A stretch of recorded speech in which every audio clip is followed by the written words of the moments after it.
Jakarta diguyur hujan pada sore hari yang kelabu.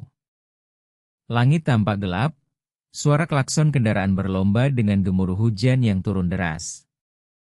Di tengah hiruk-pikuk kota, orang-orang berlarian mencari tempat berteduh, sebagian besar memilih diam di balik payung atau di bawah atap toko.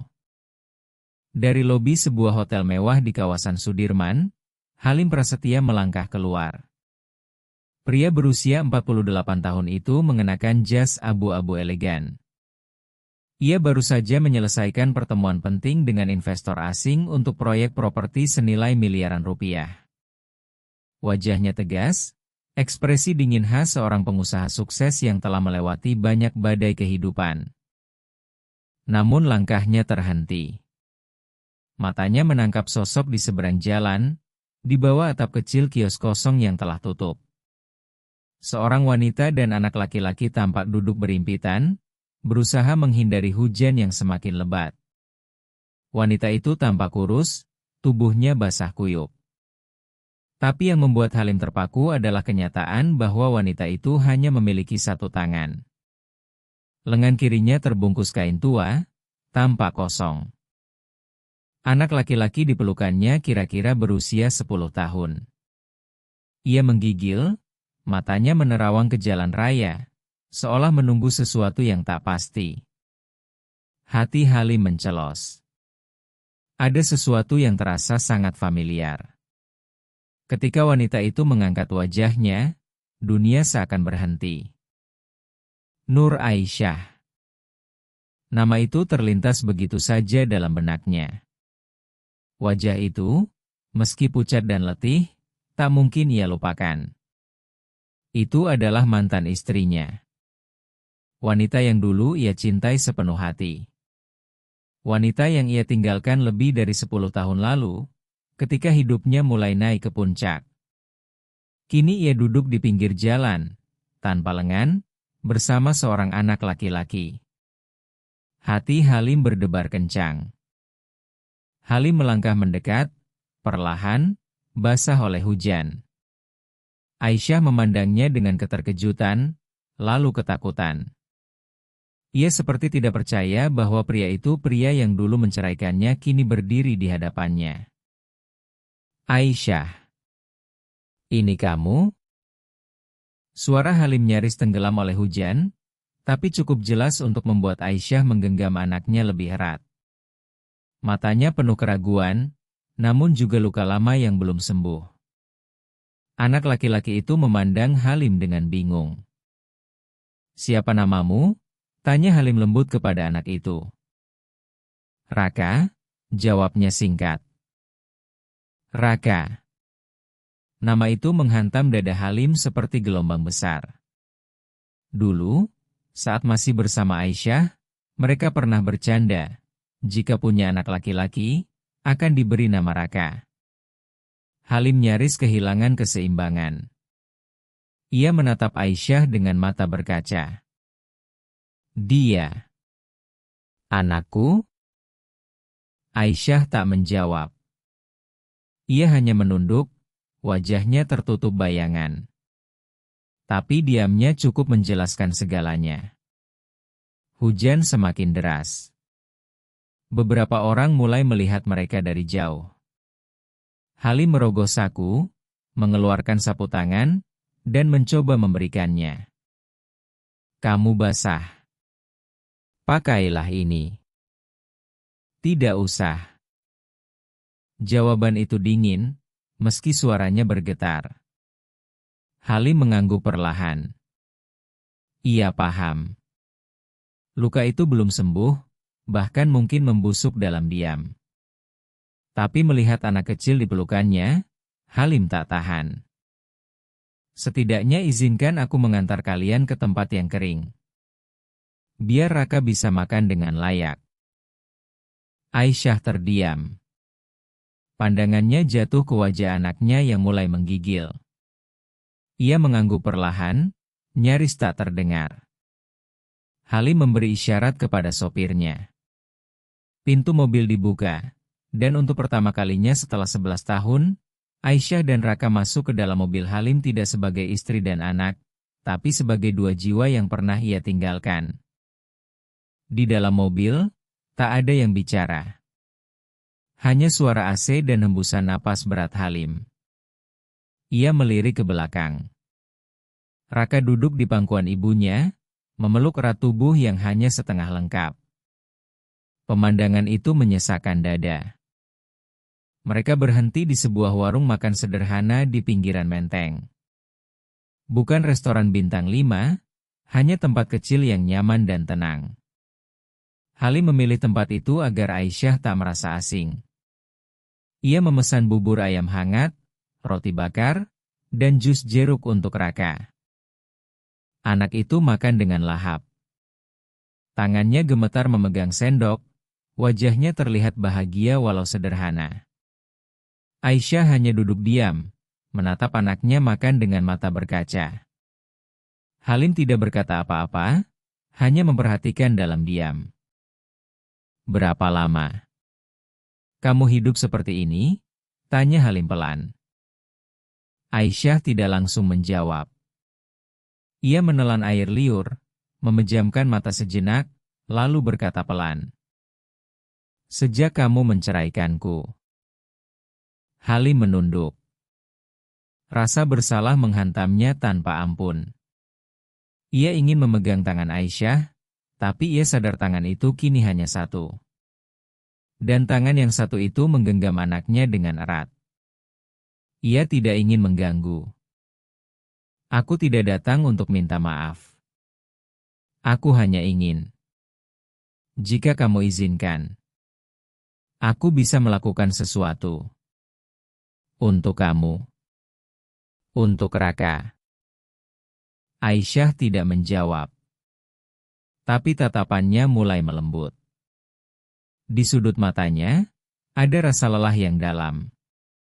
Tapi juga ada kekuatan. Seorang ibu yang bertahan. "Biar aku antar kalian ke klinik besok. Raka butuh diperiksa. Dia terlihat lemah." Aisyah ragu. Tapi Halim melanjutkan, pelan. "Bukan karena aku merasa kasihan. Tapi karena aku merasa bersalah." Kata-kata itu menggantung di udara. Aisyah menunduk, mengelus kepala Raka, yang kini tertidur di pangkuannya. Halim tahu, malam ini hanyalah awal dari segalanya. Tapi mungkin, sebuah awal yang sangat ia butuhkan. Pagi harinya, langit Jakarta masih diselimuti awan tebal. Embun belum kering ketika Halim berdiri di depan jendela apartemennya, memandangi lalu lintas yang mulai padat. Matanya kosong, tapi pikirannya berisik. Malam tadi, ia tak bisa tidur. Wajah Aisyah dan Raka terus menghantui pikirannya. Setiap detik bersamanya semalam seolah menamparnya tanpa ampun. Ia mengingat kata-katanya sendiri saat memutuskan bercerai dulu bahwa cinta tidak bisa mengalahkan ambisi. Pagi itu juga, ia menelepon asistennya dan membatalkan semua janji temu. Untuk pertama kalinya dalam bertahun-tahun, Halim merasa ada sesuatu yang lebih penting daripada kontrak, tender, atau konferensi. Ia harus bertemu mereka lagi. Ia harus memastikan Raka sehat. Dan lebih dari itu, ia ingin tahu segalanya. Ia menjemput Aisyah dan Raka di tempat penginapan murah yang semalam ia sewa untuk mereka. Aisyah tampak enggan naik ke mobil Halim, tapi Raka menyambut dengan senyum polos. Anak itu tidak tahu apa-apa tentang masa lalu kedua orang tuanya. Yang ia tahu hanyalah bahwa ada seorang pria baik yang membelikannya bubur hangat dan tempat tidur empuk malam tadi. Mereka menuju klinik di daerah Tebet, tempat Halim biasa membawa stafnya berobat. Dokter anak yang memeriksa Raka menunjukkan hasil yang membuat Halim cemas. Raka mengalami kekurangan zat besi dan gizi. Tidak parah, tapi cukup untuk menunjukkan bahwa anak itu hidup dalam kondisi kurang layak selama ini. Halim tak bisa menyembunyikan kemarahannya. Tapi bukan pada Aisyah. Ia marah pada dirinya sendiri. Kenapa kamu tidak bilang dari dulu? Katanya di parkiran setelah pemeriksaan. Aisyah menatapnya tajam, suara pelan tapi tegas. Kamu pikir setelah kamu campakan aku masih pantas datang minta bantuan? Ini bukan tentang kamu atau aku, jawab Halim, mencoba menahan emosinya. Ini tentang anak kita. Ya, anak kita. Untuk pertama kalinya, Aisyah tidak membantah. Diamnya adalah pengakuan. Halim mendekat. Matanya menatap wajah wanita itu dengan penuh penyesalan. Aku tahu aku tidak pantas. Tapi setidaknya, izinkan aku jadi bagian dari hidup Raka. Aku tidak bisa pura-pura tidak tahu lagi. Aisyah menunduk. Hatinya bergolak. Ia ingin berkata banyak, tapi mulutnya keluh. Selama ini ia membesarkan Raka dengan keyakinan bahwa ia cukup kuat. Tapi kenyataannya, ia lelah. Sangat lelah. Dan mungkin, pria yang dulu menyakitinya itu kini sungguh-sungguh ingin berubah. Hari itu mereka makan siang bersama di sebuah warung sederhana dekat pasar. Raka tampak bahagia, menyantap ayam goreng dan nasi hangat. Ia bercerita tentang mainan yang dilihatnya di etalase toko. Halim mendengarkan dengan senyum, sesekali tertawa kecil. Aisyah diam, tapi tak lagi sekeras sebelumnya. Mungkin karena senyum Raka adalah damai yang sudah lama tak ia rasakan. Setelah makan, Halim mengajak mereka ke apartemen yang ia siapkan di Bekasi. Sebuah unit sederhana, 2 kamar tidur, bersih dan cukup nyaman. Ia tahu Aisyah akan menolak jika tempatnya terlalu mewah. Kalian bisa tinggal di sini. Gratis. Aku akan bayar semua kebutuhannya. Sekolah Raka juga. Aisyah menatap ruangan itu dengan ragu. Berapa lama? Sampai kamu siap pergi.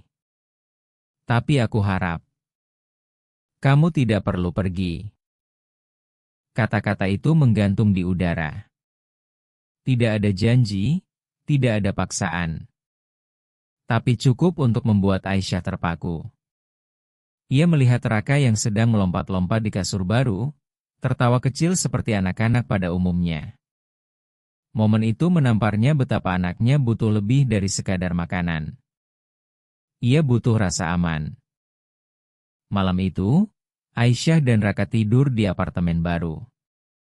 Halim pulang ke rumahnya sendiri, tapi pikirannya tertinggal di sana. Ia memandangi foto lama di lemari foto pernikahannya dengan Aisyah. Waktu itu mereka masih muda, masih percaya bahwa cinta bisa menyelamatkan segalanya. Tapi kenyataan berkata lain. Hari-hari berikutnya, Halim datang setiap sore. Ia membantu Raka mengerjakan PR, membawakannya buku cerita, bahkan belajar membuat bekal sekolah. Aisyah melihat semua itu dengan diam-diam. Hatinya tetap waspada, tapi ia juga tak bisa menutupi kenyataan bahwa Halim berbeda sekarang. Lebih tenang. Lebih sabar. Tidak lagi bicara tentang bisnis dan uang sepanjang waktu. Suatu malam, setelah Raka tidur, mereka duduk di balkon apartemen. Hujan rintik-rintik. Aisyah memegang secangkir teh hangat. Halim duduk di sebelahnya, menjaga jarak tapi tidak terlalu jauh. Aku pikir kamu sudah menikah lagi, kata Aisyah pelan.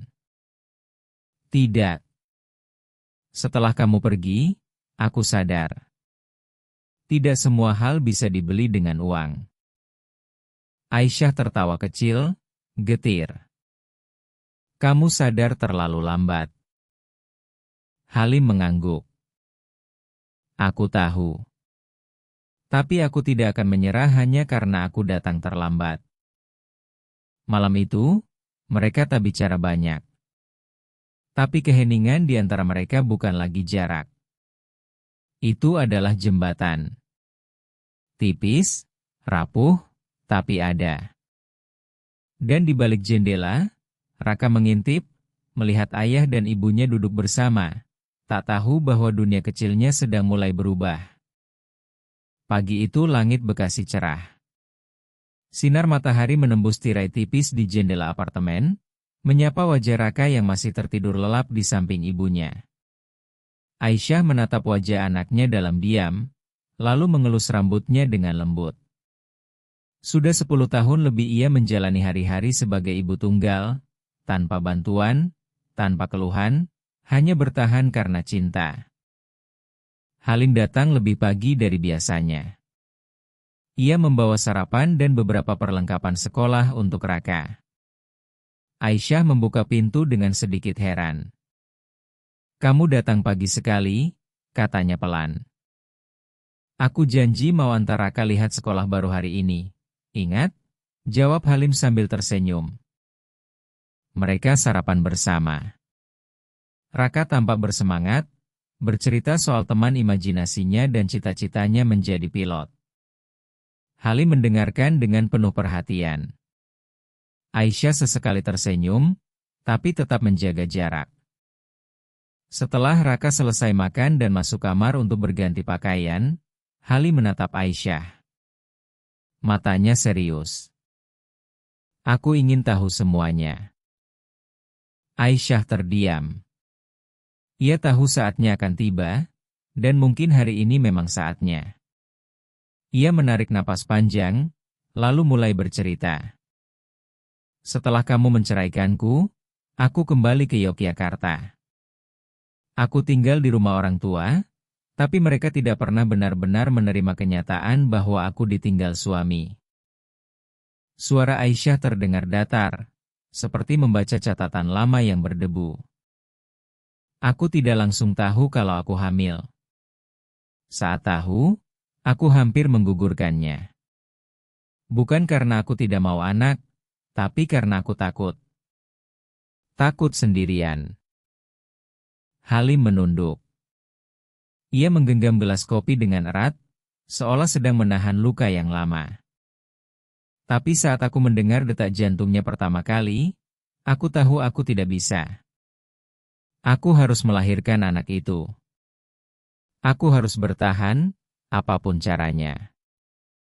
Aisyah melanjutkan, nadanya tetap tenang tapi ada retakan kecil di setiap kata. "Aku bekerja sebagai buruh jahit di pabrik kecil. Gaji minim, waktu panjang, tapi cukup untuk makan. Aku tidak mengeluh. Tapi ketika Raka berusia 4 tahun, aku mengalami kecelakaan kerja." Ia mengangkat lengan kirinya. Tempat di mana seharusnya ada tangan, kini kosong, tertutup kain longgar. Mesin potong kain rusak. Aku terlambat menghindar. Tangan kiriku hancur seketika. Halim menahan napas. Matanya mulai berkaca-kaca. Mereka tidak memberi pesangon. Aku dipecat. Tidak ada uang, tidak ada rumah, hanya aku dan Raka.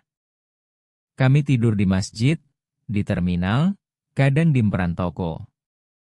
Aku mengemis, menjual tisu, apa saja yang bisa membuat kami bertahan.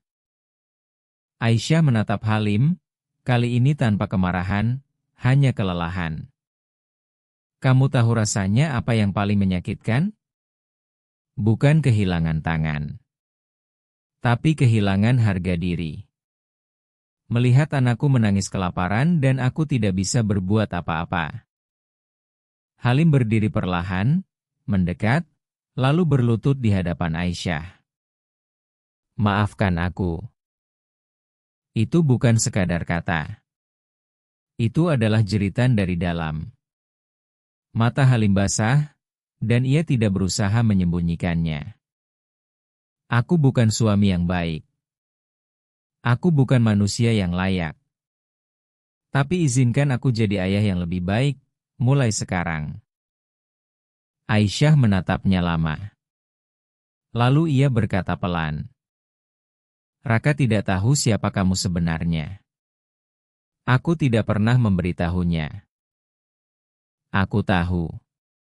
Dan aku tidak akan paksa dia memanggilku ayah. Tapi biarkan aku ada di sisinya. Itu saja sudah cukup. Saat itu, Raka keluar dari kamar. Ia melihat Halim sedang berlutut dan bertanya polos. Pak Halim kenapa? Halim berdiri cepat, menyeka matanya. Gak apa-apa, Raka. Ayo, kita lihat sekolah barumu. Hari itu, mereka mengunjungi sekolah dasar di dekat apartemen. Kepala sekolah menyambut mereka dengan hangat. Raka menjalani tes kecil dan dinyatakan bisa masuk kelas 4 minggu depan. Ia sangat senang. Dalam perjalanan pulang, Raka tertidur di mobil. Aisyah duduk di kursi depan, menatap jalanan dengan pandangan kosong. Kamu tahu, aku tidak pernah benar-benar membencimu, katanya tiba-tiba. Halim menoleh perlahan. Aku hanya kecewa. Bukan karena kamu meninggalkanku, tapi karena kamu berubah. Kamu pernah bilang aku adalah rumahmu. Tapi kamu malah pergi tanpa menoleh. Halim terdiam. Kata-kata itu seperti pisau. Tapi juga penyembuh. Aku ingin kembali, kata Halim lirih. Bukan ke masa lalu. Tapi ke masa depan, yang lebih baik. Jika kamu izinkan. Aisyah tidak menjawab. Tapi ia tidak lagi berpaling. Itu cukup untuk hari itu. Malamnya, Aisyah duduk sendiri di ruang tamu. Raka sudah tidur. Di meja kecil ada 2 foto. Satu foto Raka waktu bayi, dan satu foto lama dirinya bersama Halim, saat mereka masih menikah. Ia memegang foto itu lama, lalu menyimpannya kembali ke dalam laci. Ia belum tahu apakah ia bisa benar-benar memaafkan. Tapi hari ini, untuk pertama kalinya sejak lama, ia merasa sedikit lebih ringan. Dan itu, mungkin adalah awal dari sesuatu yang baru. Hari-hari berlalu dengan cepat. Sejak Raka diterima di sekolah baru, rutinitas keluarga kecil itu perlahan mulai terbentuk. Setiap pagi, Halim datang untuk mengantar Raka ke sekolah. Kadang ia membawa bekal, kadang hanya duduk di ruang tamu sambil menunggu anak itu selesai sarapan. Aisyah mulai terbiasa dengan kehadirannya, meski belum sepenuhnya nyaman. Suatu pagi, setelah Raka pergi sekolah, Halim menyodorkan sebuah map biru kepada Aisyah. Di dalamnya ada beberapa formulir, brosur, dan selembar jadwal. Aku mendaftarkan kamu ke program keterampilan untuk penyandang disabilitas di Pusat Pelatihan Dinas Sosial. Mereka punya kelas menjahit, membuat kerajinan, dan juga pelatihan komputer. Aisyah membaca pelan-pelan. Matanya menatap Halim dengan curiga. Apa ini kasihan? Bukan. Ini harapan. Aku tidak ingin kamu merasa bergantung padaku. Aku ingin kamu punya ruang sendiri untuk tumbuh, untuk mandiri lagi.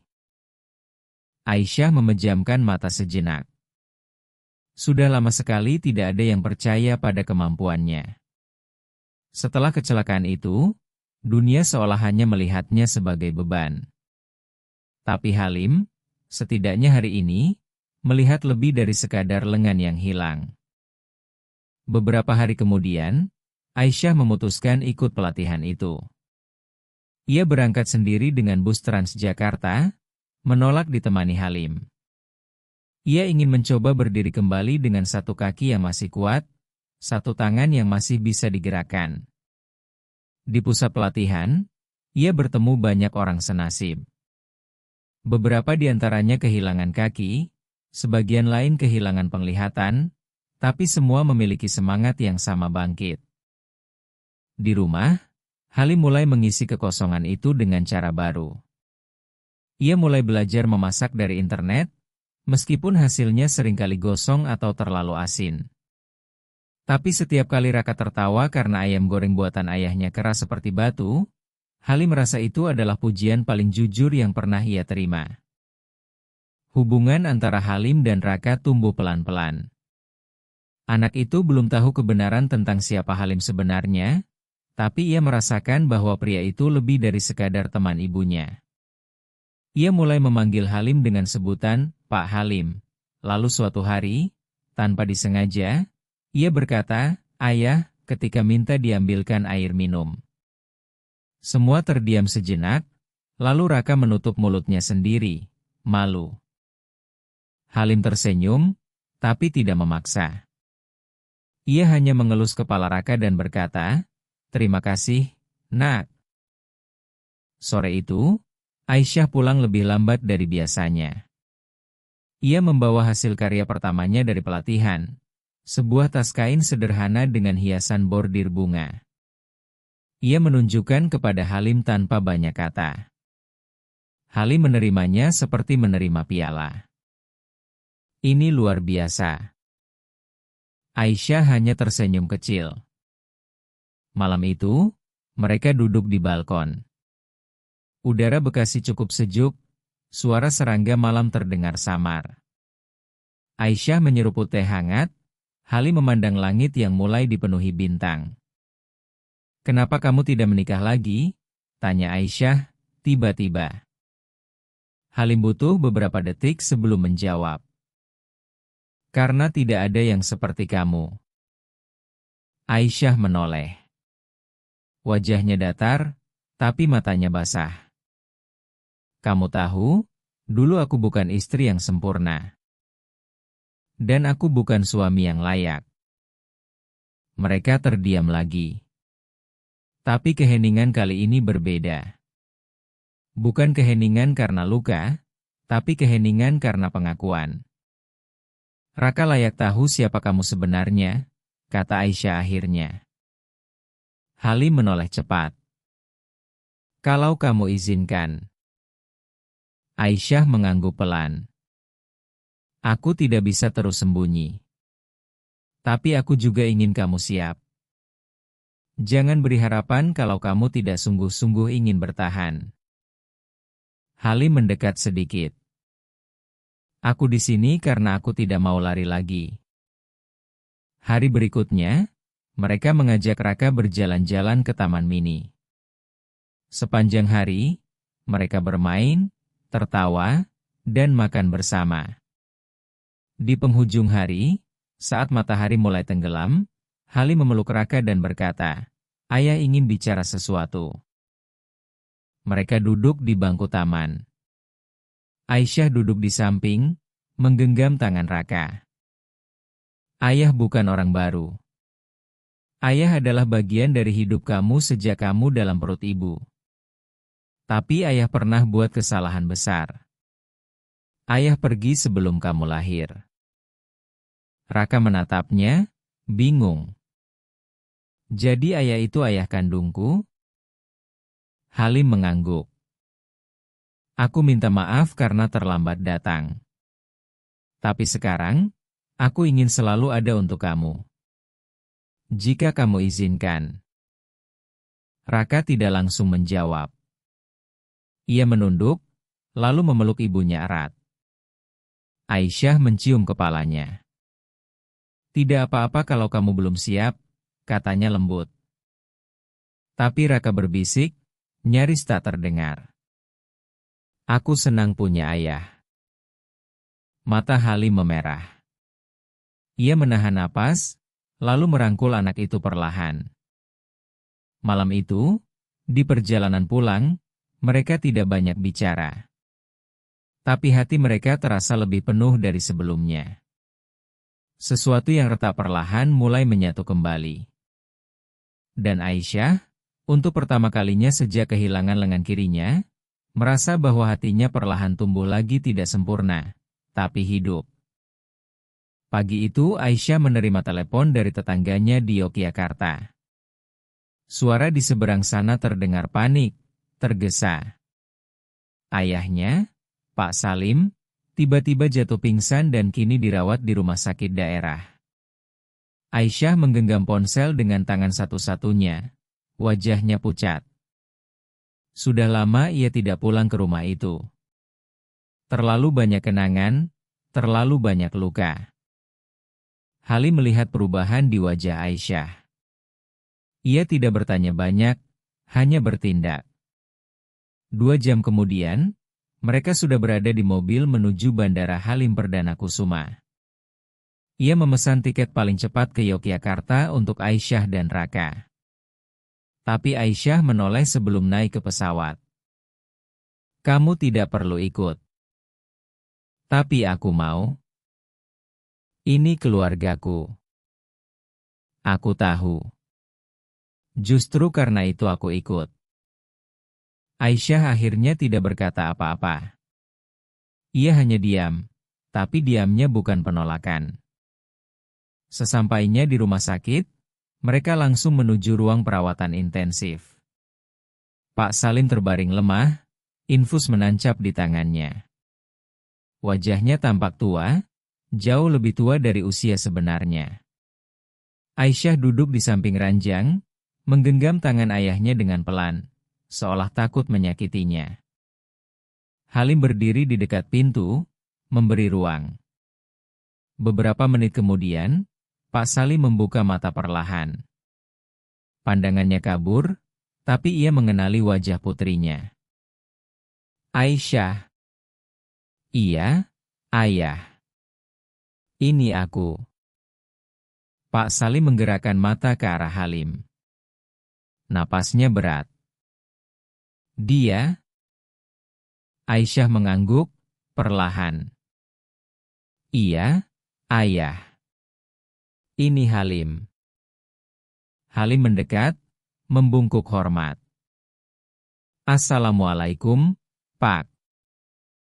Pak Salim tidak langsung menjawab. Ia menatap Halim lama, dalam, seolah menilai kembali seseorang yang dulu ia lepas dengan kecewa. Kenapa kamu datang lagi?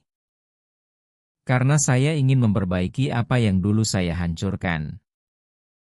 Pak Salim menutup mata sejenak. Bibirnya bergerak pelan. Kalau kamu benar-benar ingin kembali, jangan tinggalkan dia lagi.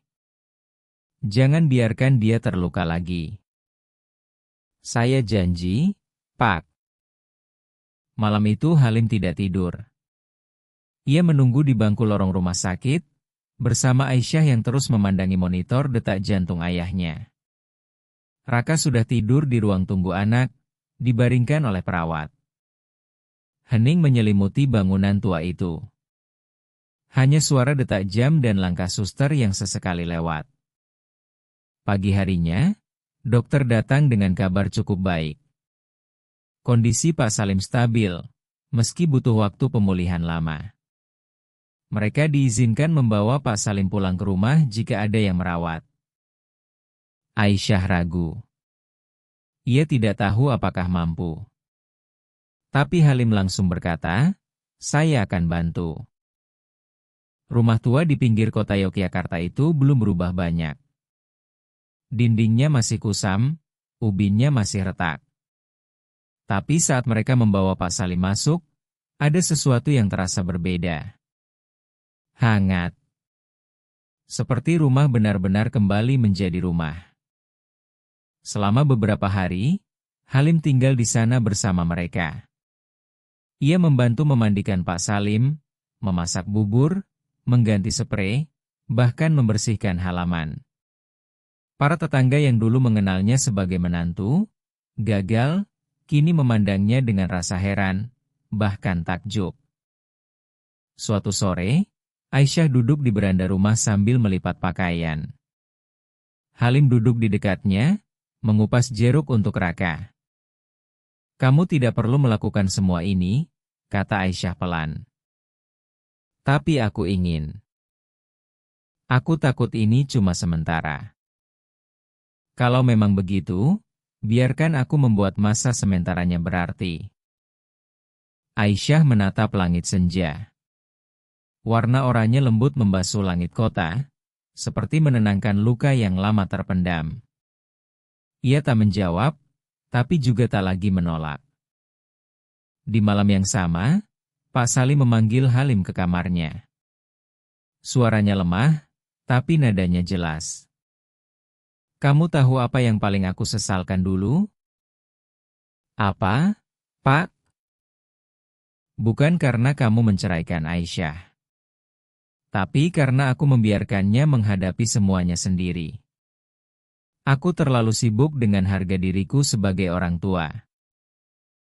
Halim menunduk. Tak ada yang bisa ia katakan untuk membantah. "Aku tidak tahu berapa lama lagi aku di dunia ini.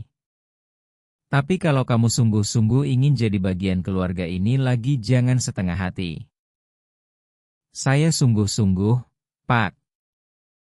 Pak Salim menutup mata. Bibirnya tersenyum samar. "Itu yang ingin aku dengar." Keesokan harinya, mereka kembali ke Jakarta. Pak Salim belum ikut. Ia memilih tinggal di rumah dengan perawat, tapi berjanji akan berkunjung begitu tubuhnya kuat. Di bandara, Aisyah menggenggam tangan Raka erat. Halim berjalan di belakang mereka, membawa koper kecil. Tapi yang paling berat ia bawa adalah rasa bersalah yang perlahan berubah menjadi tekad. Di dalam pesawat, Aisyah menoleh ke arah Halim. "Ayahku dia tipe yang tidak mudah percaya. Tapi dia melihat kamu berbeda sekarang. Aku harap kamu juga melihatnya." Aisyah tak menjawab, hanya menatap keluar jendela, melihat awan-awan melintas perlahan. Dan mungkin, di ketinggian itu, harapan yang pernah jatuh kini mulai terbang lagi. Hari pertama mereka kembali ke Jakarta, suasana terasa berbeda. Tidak lagi dingin dan asing, tapi juga belum bisa disebut hangat. Aisyah berdiri di depan pintu rumah Halim, menatap bangunan besar itu dengan hati yang campur aduk. Ia pernah tinggal di sana, bertahun lalu, sebelum semuanya runtuh. Kini ia kembali, tapi bukan sebagai istri, melainkan sebagai seseorang yang pernah pergi dengan luka. Halim membuka pintu dan mempersilakan mereka masuk. Raka berlari kecil, terpesona oleh luasnya rumah itu. Tangga spiral, karpet lembut, lampu gantung semua membuatnya takjub. Aisyah hanya melangkah pelan, matanya menyapu tiap sudut rumah yang tampak terlalu rapi, terlalu sepi. "Aku sudah siapkan kamar untuk kalian di lantai atas," kata Halim sambil menunjuk ke arah tangga. Aisyah mengangguk. Ia tidak bicara banyak, hanya mengikuti arah yang ditunjukkan. Kamar itu cukup besar, dengan jendela menghadap taman belakang. Dindingnya dicat warna krem lembut, tirai baru, tempat tidur rapi, dan lemari kosong menanti diisi. Di atas meja kecil, ada bingkai kosong, seolah menunggu foto keluarga yang belum sempat dicetak. Malam pertama di rumah itu berjalan hening. Raka tidur lebih awal karena kelelahan. Aisyah duduk di tepi tempat tidur, memandang langit-langit sambil memeluk satu bantal. Halim mengetuk pintu, membawa segelas susu hangat. "Aku ingat kamu suka susu sebelum tidur," katanya pelan. Aisyah menerimanya tanpa berkata-kata. Ia meneguh pelan, lalu meletakkannya di meja samping. "Terima kasih." Itu satu-satunya kata yang keluar malam itu. Tapi bagi Halim, itu cukup. Hari-hari berikutnya, perlahan-lahan ritme baru mulai terbentuk. Aisyah membantu memasak di dapur, meski hanya dengan satu tangan. Ia terbiasa bekerja dengan gerakan terbatas, dan Halim belajar membantunya tanpa membuatnya merasa tidak mampu. Mereka saling menyesuaikan, seperti dua orang yang mencoba menari dengan irama yang pernah hilang. Raka masuk sekolah baru, dan Halim mengantar serta menjemputnya setiap hari. Hubungan mereka semakin dekat. Mereka bermain bola di halaman belakang, menonton film animasi bersama, Dan kadang-kadang, Halim membaca buku cerita sebelum tidur. Raka mulai memanggilnya, ayah, tanpa ragu. Aisyah mengamati semua itu dengan hati bergetar. Ia melihat bagaimana Halim benar-benar berubah. Bukan hanya hadir secara fisik, tapi juga secara emosional. Ia tidak lagi bicara soal bisnis atau uang. Ia bicara soal hidup, soal kesalahan, soal belajar menjadi manusia. Suatu sore, Aisyah masuk ke ruang kerja Halim untuk mencari dokumen sekolah Raka. Di sana, ia melihat sesuatu yang membuatnya berhenti. Di dinding, tergantung sebuah bingkai besar berisi foto pernikahan mereka dulu. Foto yang ia kira sudah lama dibuang. Aisyah menatap foto itu lama, lalu menyentuh kaca bingkai dengan jari-jarinya yang gemetar. Ia tidak sadar Halim berdiri di pintu, memperhatikannya. Aku simpan itu bukan karena aku tidak bisa move on, kata Halim pelan. Tapi karena aku ingin ingat bagaimana caranya mencintai dengan tulus. Dan aku lupa, terlalu lama. Aisyah menoleh. Matanya berkaca-kaca. Kenapa kamu tidak pernah bilang semua ini dulu? Karena dulu aku lebih memilih menang daripada menyelamatkan. Keduanya terdiam. Lalu Aisyah berkata, sangat pelan. Aku belum bisa menjanjikan apa-apa. Aku tidak minta dijanjikan. Aku hanya ingin ada di sini, jika kamu butuh seseorang. Hari demi hari, keintiman kecil mulai muncul. Sarapan bersama, menonton berita malam, membicarakan rencana sekolah Raka. Halim mengajak Aisyah berkunjung ke galeri seni akhir pekan. Ia tahu Aisyah pernah menyukai lukisan. Di sana, Aisyah tertawa untuk pertama kalinya di depan umum sejak mereka kembali bersama. Tawa yang sederhana, tapi tulus. Suatu malam, Aisyah menerima email dari pengelola pelatihan tempat ia belajar sebelumnya. Mereka menawarkan kerjasama membuat produk kain tangan untuk pasar daring. Mereka ingin memakai desain Aisyah sebagai produk unggulan. Ia membaca email itu berulang kali, nyaris tak percaya. Halim melihat ekspresi Aisyah dari seberang meja makan. Ada kabar baik? Aisyah mengangguk, matanya berbinar. Mereka suka desainku. Mereka ingin bekerja sama. Itu luar biasa. Aku bangga padamu. Kata-kata itu sederhana, tapi Aisyah merasakannya sampai ke dada. Selama bertahun-tahun, ia tidak pernah mendengar pujian yang tidak disertai syarat. Kini ia menerimanya, apa adanya. Beberapa hari kemudian, mereka mulai menata ruang kecil di rumah menjadi bengkel kerja untuk Aisyah. Halim membantunya memasang rak, menyusun bahan kain, dan menyiapkan alat jahit otomatis khusus untuk satu tangan. Aisyah bekerja di sana setiap pagi, dan sore hari ia menjemput Raka pulang sekolah. Suatu malam, saat Raka sudah tidur, Halim dan Aisyah duduk di ruang tamu. Di antara mereka ada secangkir teh dan keheningan yang tidak canggung. Menurutmu orang bisa berubah? Tanya Aisyah tiba-tiba. Aku percaya, kalau dia mau belajar dari sakitnya. Dan kamu? Aku berubah karena kamu. Karena Raka. Karena aku ingin pantas lagi. Aisyah mengangguk pelan. Ia belum menjawab.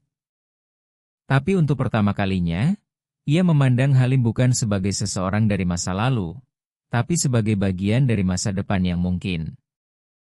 Dan malam itu, meski pintu kamar tetap tertutup, pintu hati perlahan terbuka sedikit lebih lebar. Hari-hari berlalu dengan damai. Usaha kecil Aisyah mulai dikenal di kalangan komunitas online. Beberapa influencer lokal memesan produk buatannya. Rumah yang dulunya hampa kini dipenuhi aktivitas. Suara mesin jahit, tawa Raka, dan obrolan malam antara dua orang dewasa yang dulu terpisah oleh ego. Namun, kedamaian itu tak bertahan lama. Suatu pagi, saat Halim sedang bersiap mengantar Raka ke sekolah, teleponnya berdering. Nada suara asistennya terdengar tegang. "Pak Halim, Anda harus lihat trending topik hari ini." Halim membuka ponselnya. Di sana, tersebar luas cuplikan video wawancara lamanya dari 1 dekade lalu. Dalam video itu, wajah Halim muda terlihat angkuh. Dengan setelan jas mahal dan nada suara tajam, ia berkata, "Perempuan seperti Nur Aisyah terlalu emosional dan tidak cocok berada di lingkaran profesional. Saya butuh seseorang yang berpikir dengan logika, bukan perasaan." Video itu dipotong, diberi judul sensasional, dan disandingkan dengan foto terbaru Halim dan Aisyah bersama Raka. Judul-judul menyindir muncul di berbagai media daring. Dulu dianggap beban, kini jadi istri kembali, mantan istri buruh, kini tinggal di rumah mewah. Media sosial meledak. Kolom komentar penuh pro dan kontra. Ada yang memuji Aisyah karena keberaniannya memaafkan, tapi lebih banyak yang mengejek, menuduhnya kembali karena uang. Di sekolah, Raka mulai dibicarakan oleh teman-temannya. Ia pulang dengan wajah murung. Saat Aisyah menanyakan, anak itu hanya berkata, "Ada yang bilang ayah dulu benci ibu." Aisyah terpaku. Ia menatap Halim, yang berdiri diam di pojok ruangan. Matanya kosong, rahangnya mengeras. "Kenapa kamu tidak pernah bilang soal video itu?" tanya Aisyah dengan suara pelan tapi tajam. "Aku lupa. Itu wawancara lama. Aku tidak pernah mengira akan muncul lagi. Tapi itu wajah kamu. Kata-kata kamu. Dunia sekarang tidak lupa semudah itu." Halim mencoba mendekat. "Aku tidak berpikir seperti itu lagi, Aisyah. Kamu tahu itu." "Ya, aku tahu. Tapi dunia tidak. Dan sekarang anak kita jadi sasaran." Malam itu, Aisyah duduk sendirian di ruang kerja. Semua pesanan online hari itu batal. Beberapa pelanggan mengirim pesan sinis. Ia menatap tangannya yang tinggal satu, lalu melihat kembali layar ponsel yang penuh notifikasi kebencian. Di kamar, Raka tidak bisa tidur. Ia memeluk bantal, bertanya dengan suara kecil. "Ibu, apa benar ayah pernah malu punya ibu?" Aisyah tidak langsung menjawab. Ia hanya memeluk anaknya erat, mencium ubun-ubunnya, lalu berbisik. "Dulu ayah salah. Tapi sekarang ayah belajar." Keesokan harinya, Aisyah mengepak beberapa pakaian ke dalam tas kecil. Ketika Halim pulang dari kantor, ia melihat koper itu di ruang tamu. "Kamu mau pergi?" "Aku butuh waktu. Bukan untuk marah. Tapi untuk menenangkan pikiran." "Kamu tidak percaya padaku lagi?" "Aku percaya. Tapi aku tidak tahan melihat Raka dijadikan bahan olokan karena masa lalu kita." Halim menahan napas. Ia tidak memohon. Ia hanya berkata, "Aku akan tunggu. Di sini. Seberapa lama pun kamu butuh." Aisyah dan Raka pindah sementara ke rumah temannya di Bogor. Di sana lebih tenang, jauh dari sorotan. Tapi bahkan di tempat baru, Aisyah tak bisa menghindari kenyataan bahwa satu klip pendek bisa membalikan segalanya.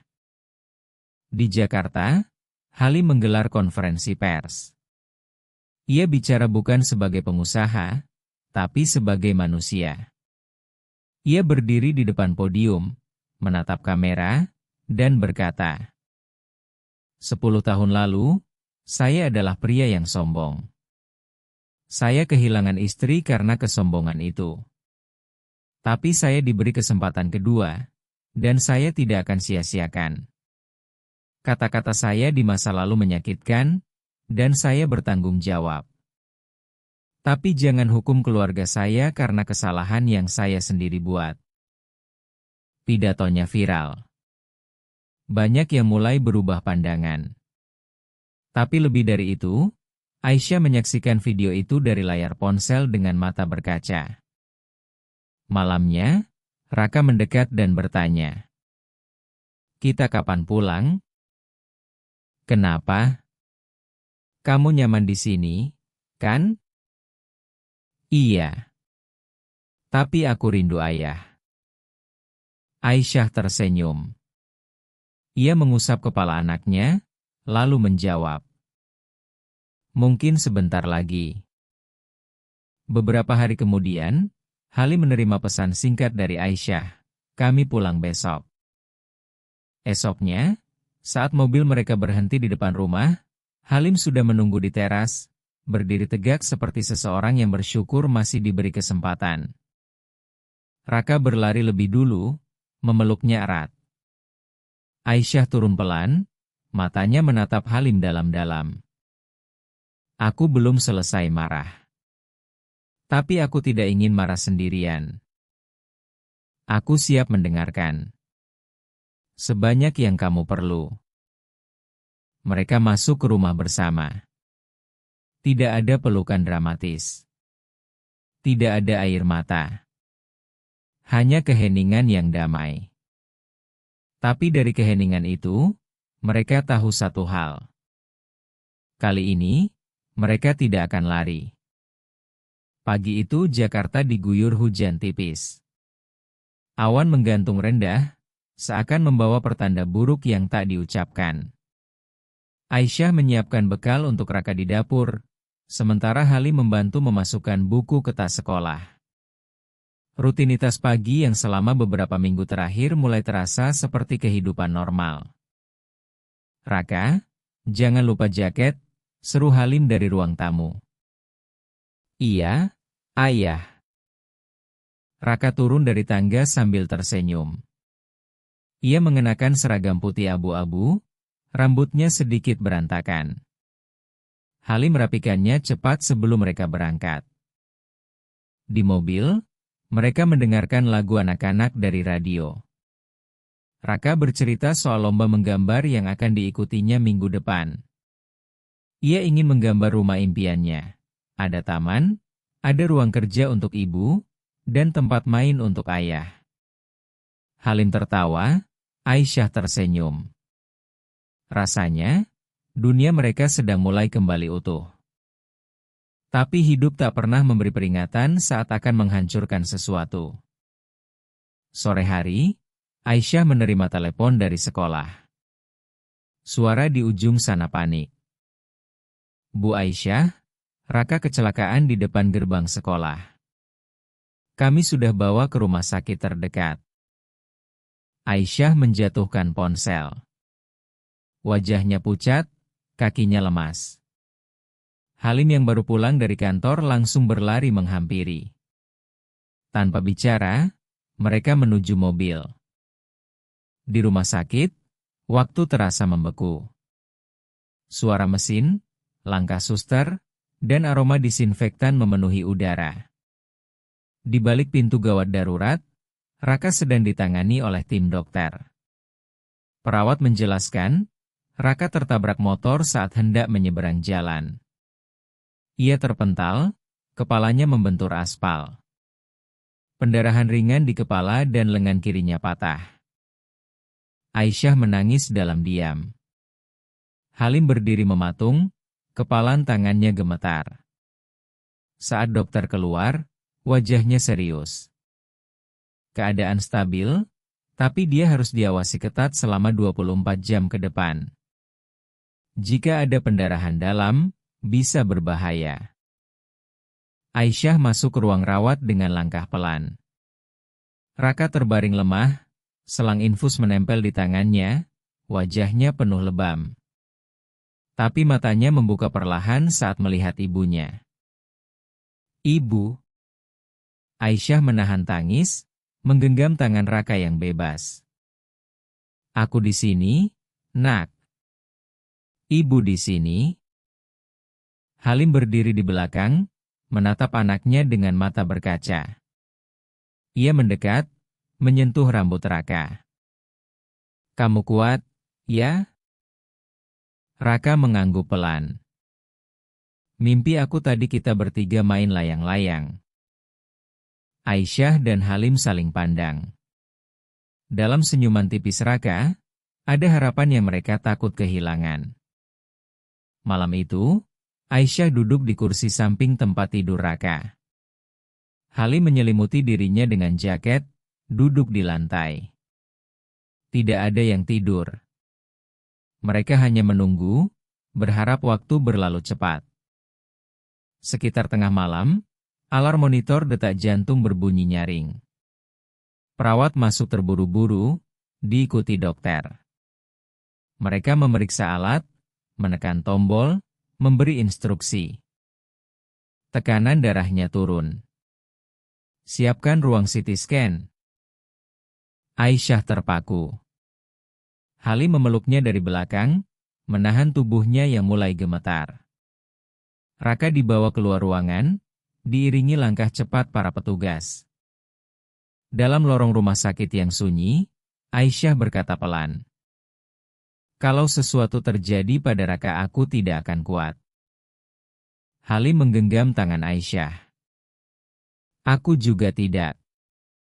Beberapa jam kemudian, hasil scan menunjukkan ada pembengkakan ringan di otak, tapi tidak berbahaya.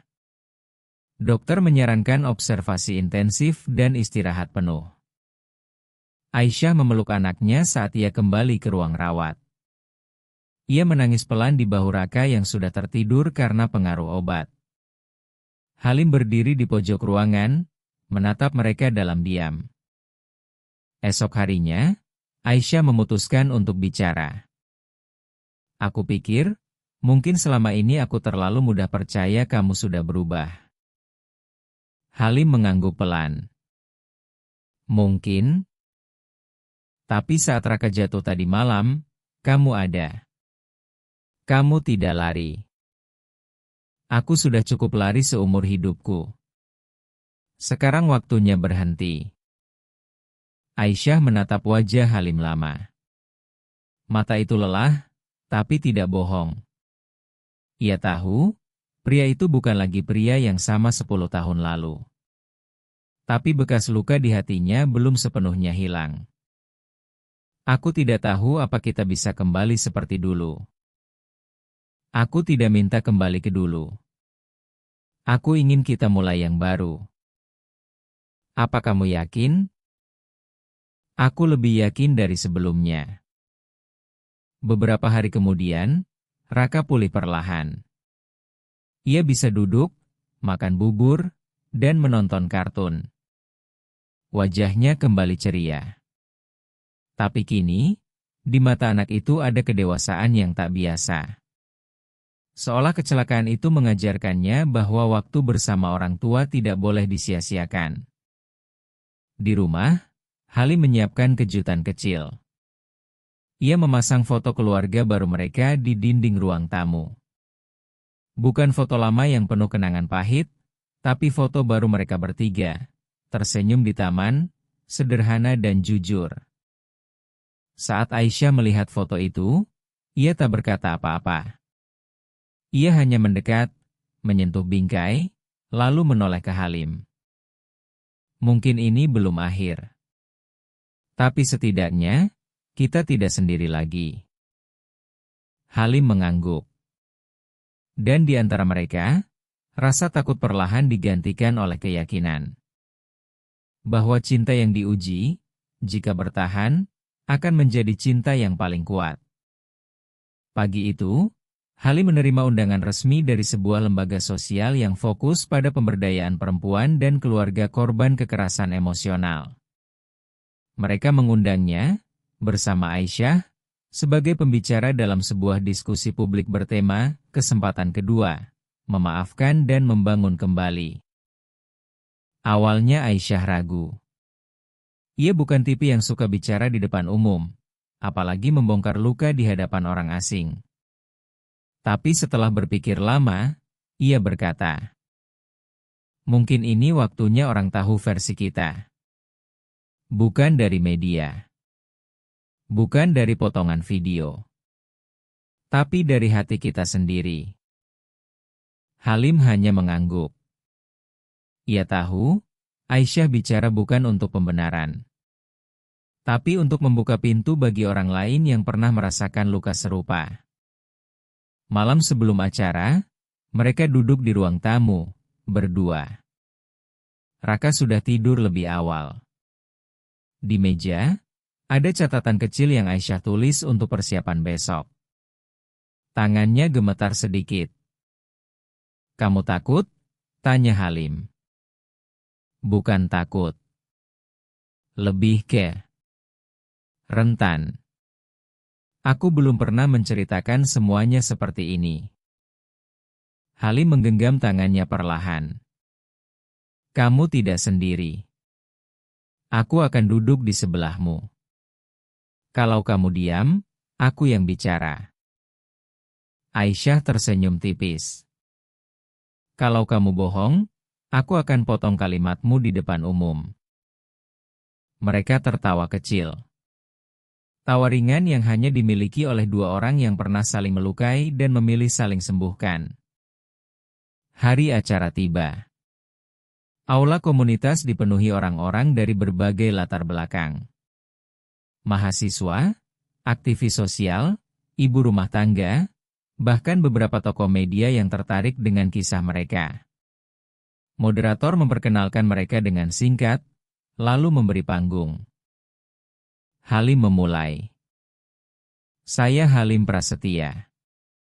Saya adalah seorang ayah, mantan suami yang gagal, dan pria yang sedang belajar jadi manusia lebih baik."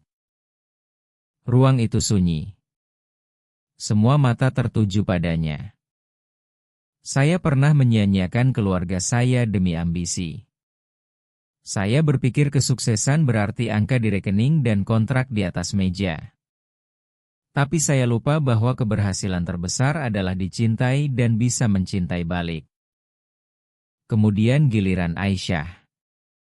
"Nama saya Nur Aisyah. Saya pernah ditinggalkan dalam kondisi hamil, tanpa pekerjaan, tanpa lengan kiri, dan tanpa harapan." Beberapa orang menunduk, terharu. Aisyah melanjutkan. "Tapi saya tidak bicara di sini untuk menceritakan penderitaan. Saya bicara untuk memberitahu, kita bisa hancur, tapi kita juga bisa memilih untuk bangkit. Dengan atau tanpa orang yang menyakiti kita." Ia menatap Halim sesaat. Senyumnya tenang. "Halim kembali ke hidup saya bukan karena saya butuh diselamatkan, tapi karena kami sama-sama belajar untuk tidak membiarkan masa lalu mendikte masa depan." Moderator membuka sesi tanya jawab. Seorang wanita muda mengangkat tangan. "Bu Aisyah, bagaimana caranya memaafkan orang yang pernah begitu menyakiti kita?" Aisyah berpikir sejenak, lalu menjawab. "Memaafkan bukan soal menghapus luka, tapi soal memilih tidak membiarkan luka itu mengendalikan kita. Saya memaafkan bukan karena dia layak dimaafkan, tapi karena saya layak untuk damai." Suara tepuk tangan menggema. Beberapa orang berdiri, memberi apresiasi. Seorang pria parubaya bertanya pada Halim. "Pak Halim, apa yang paling Anda sesali?" Halim menjawab tanpa ragu. "Bahwa saya tidak cukup berani untuk bertahan saat istri saya paling membutuhkannya." "Dan apa yang membuat Anda berubah?" "Melihat mata anak saya. Dan sadar bahwa jika saya terus jadi pengecut, saya akan kehilangan kesempatan untuk dicintai oleh seseorang yang paling berharga." Sesi ditutup dengan pernyataan dari moderator. Kisah Halim dan Aisyah bukan kisah sempurna. Tapi di dunia yang penuh kebisingan dan penghakiman cepat, kejujuran dan keberanian mereka menjadi pengingat bahwa setiap orang bisa berubah, dan setiap hati bisa sembuh. Sepulang dari acara, Raka menyambut mereka di rumah. Ibu, ayah, kalian jadi selebriti sekarang. Mereka tertawa. Tapi aku bangga. Karena teman-teman bilang, orang tuaku keren. Malam itu, mereka makan malam sederhana. Nasi goreng buatan Halim, telur dadar, dan teh manis hangat. Tidak mewah, tapi penuh rasa. Di tengah makan, Aisyah berkata, "Aku senang kita bicara hari ini." Halim mengangguk. Kalau hanya bersembunyi, orang lain akan terus salah paham.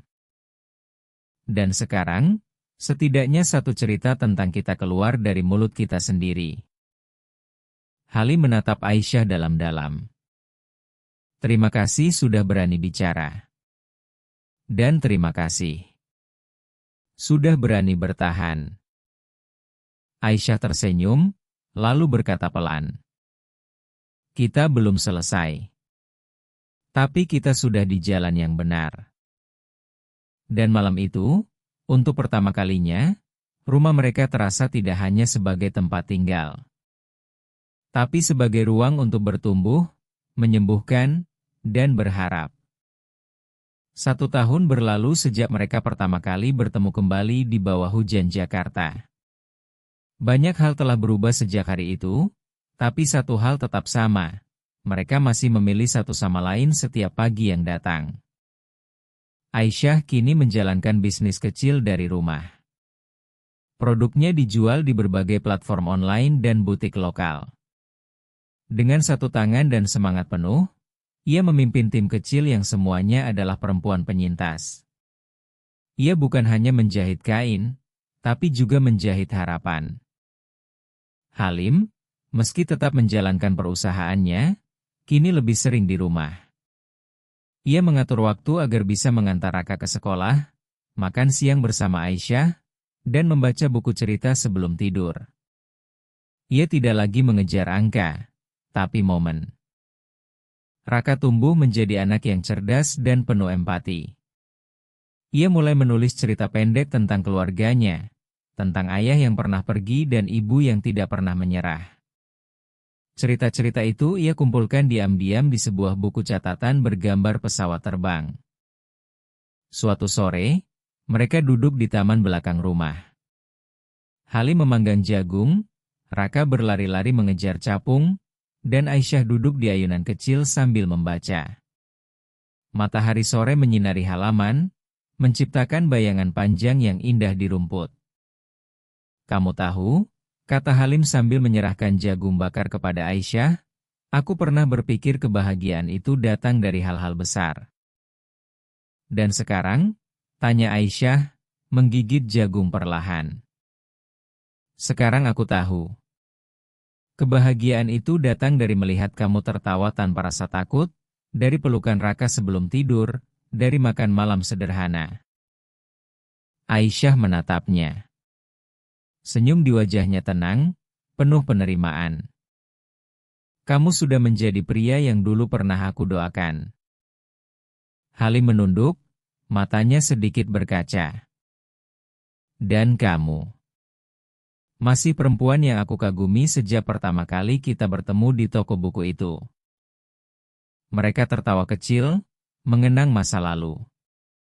Malam itu, setelah Raka tidur, mereka duduk di balkon. Angin membawa aroma hujan yang baru saja turun. Aisyah menyandarkan kepala di bahu Halim. Aku pernah berpikir luka ini akan tinggal selamanya. Halim mengelus lembut punggung tangannya. Dan sekarang? Sekarang aku tahu. Luka bisa sembuh. Mungkin tidak hilang sepenuhnya, tapi cukup untuk membuat kita berjalan lagi. Halim menatap langit.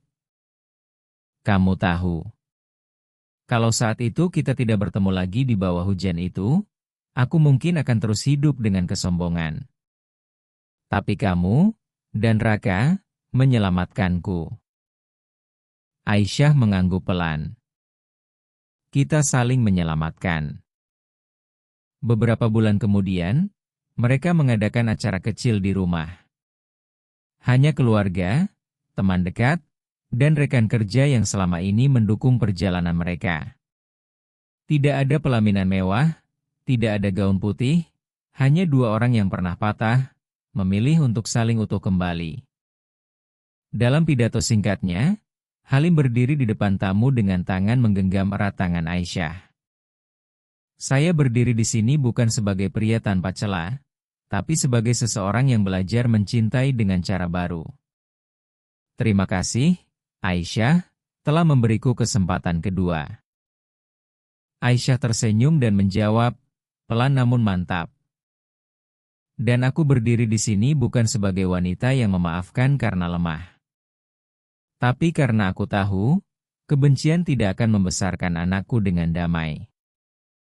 Semua tamu berdiri, bertepuk tangan. Beberapa bahkan menangis. Di sudut ruangan, Raka berdiri dengan kertas kecil di tangannya. Aku ingin baca puisi, katanya malu-malu. Semua hening. Judulnya, Rumah. Rumah bukan hanya dinding dan atap. Rumah adalah ibu yang tidak menyerah. Rumah adalah ayah yang kembali belajar. Rumah adalah tawa saat semua orang mengira kita akan hancur. Rumah adalah maaf yang membangun masa depan. Dan rumah itu adalah kita. Tepuk tangan mengalun pelan. Halim memeluk Raka, Aisyah mencium kening anaknya. Saat itu, tidak ada yang lebih penting daripada mereka bertiga satu keluarga yang dibentuk bukan dari kesempurnaan, tapi dari keberanian untuk saling memilih meski telah jatuh berkali-kali. Malam menutup acara dengan cahaya lampu-lampu taman yang temaram. Beberapa tamu berpamitan, meninggalkan rumah kecil yang kini penuh dengan cinta. Di ruang tamu, bingkai foto keluarga masih tergantung di dinding, berdampingan dengan puisi Raka yang akan mereka abadikan. Sebelum tidur, Halim berdiri di depan kaca, memandangi bayangannya sendiri. Ia tidak lagi melihat pria ambisius yang sombong. Ia melihat seorang suami, seorang ayah, dan seorang pria yang akhirnya belajar bahwa cinta bukan tentang memiliki, tapi tentang merawat dan bertahan. Aisyah masuk, memeluknya dari belakang. Kamu siap untuk masa depan? Halim membalik badan, menatap Aisyah dalam-dalam. Selama kamu bersamaku, aku siap menghadapi apapun. Dan malam itu, tanpa janji besar atau sumpah yang keras, mereka hanya saling menatap. Karena mereka tahu, kisah ini tidak berakhir di sini. Ini hanyalah awal dari rumah yang mereka temukan kembali.